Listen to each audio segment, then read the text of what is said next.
Today in Let's Learn English, I'm going to teach you tenses.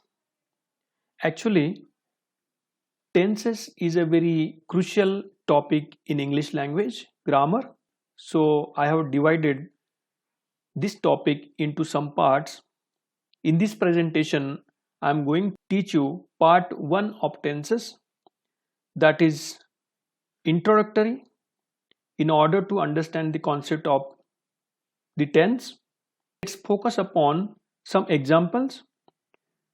This is example 1. I play cricket. In this sentence, the verb shows that it is related with the present time.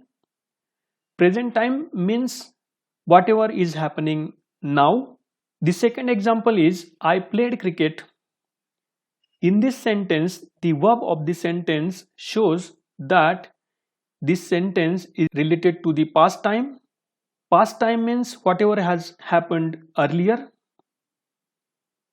In the third example, I shall play cricket, the helping verb shall denotes you the future time. Future means whatever is going to happen now onwards in future, in the coming time. Thus, a verb may refer to present time, to past time, or to the future. Actually, the word tense comes from the Latin word tempus. Its meaning is time. So we can understand that the topic tense is related with time, and if it is related with time, it is also related with verb. A verb that refers to present time is said to have present tense in it. For example, I sing, I run, I eat. Whereas a verb that refers to past time is said to have past tense in it. For example, I sang, I ran, I ate. A verb that refers to future time is said to have future tense in it. For example, I shall sing, I shall run, I shall eat. Thus, there are three main tenses. The first one is the present tense, the second one is the past tense, and the third or the last one is the future tense. One more important thing to note is that the tense of a verb shows time of an action or event.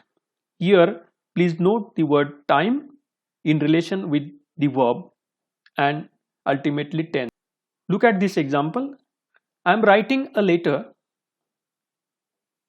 In this sentence, the verb shows that the action is in the present tense, but it also shows that the action is going on, that is, the action is incomplete or it is being continued, that is continuous.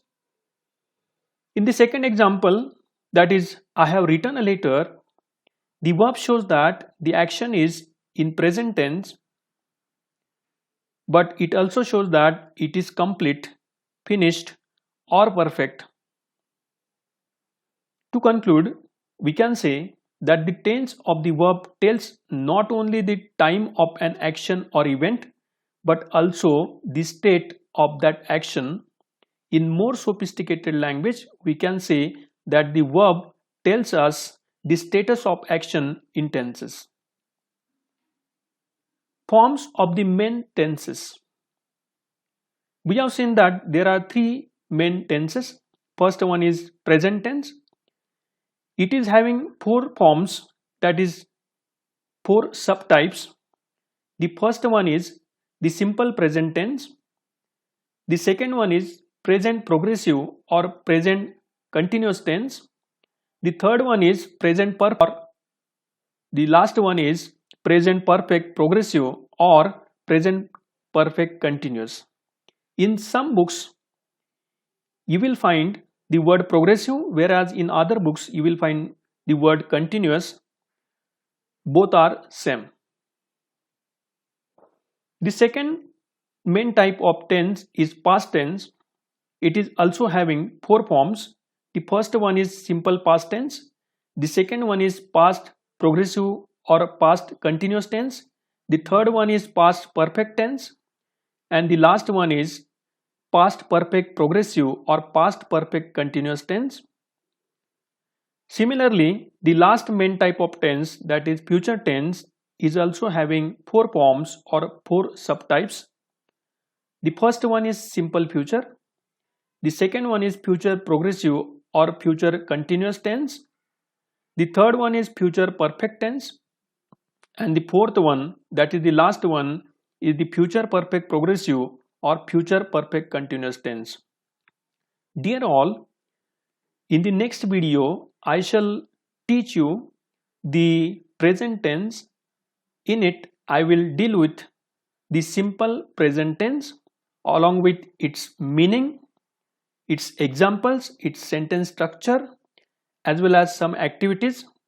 Please like, share and subscribe if you want to get more video related with English grammar. Thank you.